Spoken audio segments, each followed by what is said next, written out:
Hey everybody, welcome to another episode of the Miami Comedy Podcast. It's Manny Garavito, your host, and today we're going to be giving you a comprehensive guide on how to vote in the city of Miami. Don't worry about it, I'm not going to go on a political rant or tell you who to vote for. This is all for fun. I never think it's a good idea to tell anyone who to vote for or what your political beliefs are, especially if they're very extreme, because it's almost like, you know, having your sex video online. I don't know why, but for some reason, I think sharing all that information, people are just going to think differently of you because of some rant you did on social media years ago. So I never post my political opinions. I don't tell you who to vote for, but I will tell you how to avoid the pitfalls of voting when it's that time for election day. So to get started, keep in mind the location you are voting in. For example, if you're in Brickell, that bridge may be up. Be careful.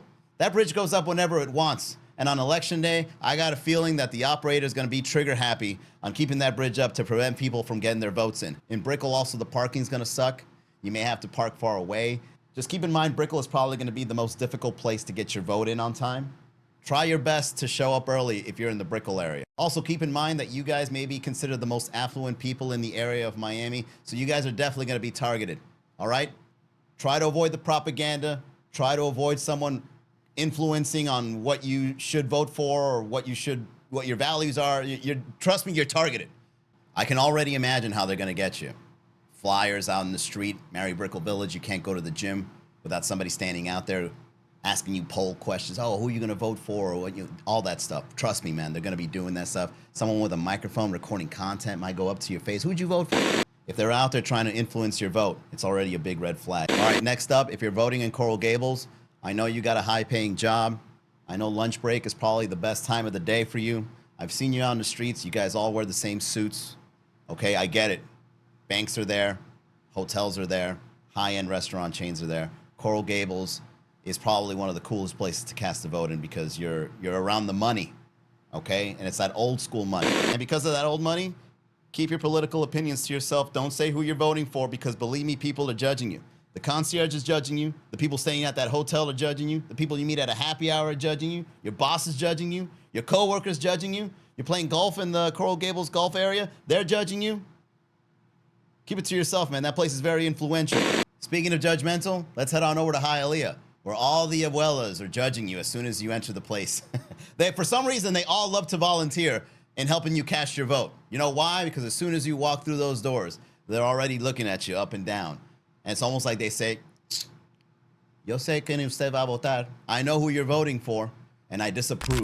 You know, speaking of crazy Miami experiences, there's nothing like catching a live comedy show to really see the city's wild side. If you haven't been to a Miami comedy show yet, what are you waiting for? We've got shows every night. Brickell, Miami Beach, Coral Gables, you name it. It's the perfect way to kick back, laugh, and forget about that Miami rent for a minute. Head on over to miamicomedy.com, check out the schedule, and come hang with us. Trust me, you'll need the laugh. Back to the show. And they're walking around and it's quiet. Every time there's old lady moderators at a voting area, you feel like you're in trouble. It's tense. Like you're going to get reprimanded. You know, like the chancleta's coming out at any moment because you spoke a little too loud. And they're a little chismosa. You know, I've felt it. All right, they lean over, they try to see who you voting for. And get off me, lady. Damn, I'm trying to cast my vote here. As soon as you walk out, they're already rolling their eyes. I can just imagine. So in Hialeah, expect to be judged extremely by the people volunteering. I think anywhere you go, the power trip that volunteers have when you're casting your vote is immense in Miami, and you can definitely feel the tension in the air. You might as well have a bouncer checking for IDs, maybe a VIP line, maybe an after party. So keep in mind that Miami is very particular when it comes to voting. There's a power struggle involved, there's a location thing involved, and there's a celebratory thing as well because you actually were able to cast your vote even though you arrived on Miami time.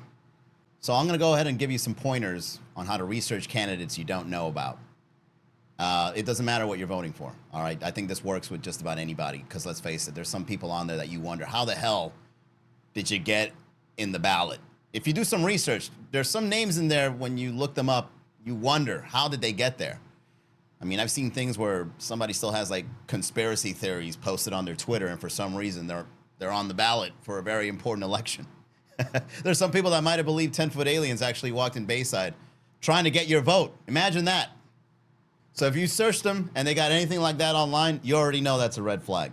The next thing is any scandals. If they ever told you to invest in Miami coin and they actually left that tweet up, red flag, you're out. Look up their website. Try to see what they believe in, read their headlines. Sometimes a video can give you more or less a feel for who this particular person is. Or even worse, if they don't even have a website or it's a 404 broken page, big red flag. Or another thing is like when they don't post on social media, they just keep it to themselves.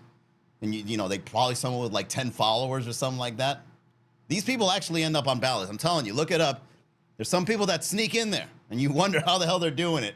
If they're not on podcasts, if they're not, you know, doing interviews, if they don't show their face publicly, they're just working in the background and they end up on the ballot.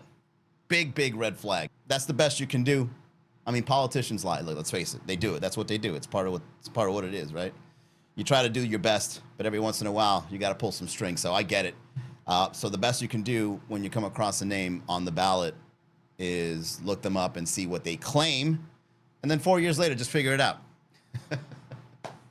If you don't know a candidate and you go on their social media, what they post says a lot about them. I mean, I'm sure you do that with your friends too. Maybe people you don't meet. People that are following your friends. You just look at their profile and you kind of get a feel. It's the same thing with politicians that you don't know about here in Miami. You know, if you go on their timeline, are they out partying? Are they spending time with families? Do they go to all the hot spots of Miami? Do they mingle with other politicians? Do they mingle with the locals? When a reporter puts a microphone on their face, how do they react? Do they look scared? Do they try to run away? Are they suspected of money laundering? Did they start a fist fight over in City Hall in Coral Gables? All these things, they count. So go on the internet, print out an example ballot, know who you're voting for in advance, and then use that as a cheat sheet when you go out to the voting polls. And keep in mind, Miami time is going to be a very big factor when it comes to voting. So if you do wait last minute, expect long lines, expect traffic, terrible parking, judgmental people at the door. You never know what you might expect. So if you really want to cast your vote and make it count, make sure you make the time to vote and get in there, know who you're going for, and get right out. That is it for this episode of the Miami Comedy Podcast. Thanks for tuning in. What's your take? What are some tips that you have when it comes to casting a vote here in the city of Miami? Put it on the comments below. Also, don't forget to like and subscribe. I'll see you on the next episode.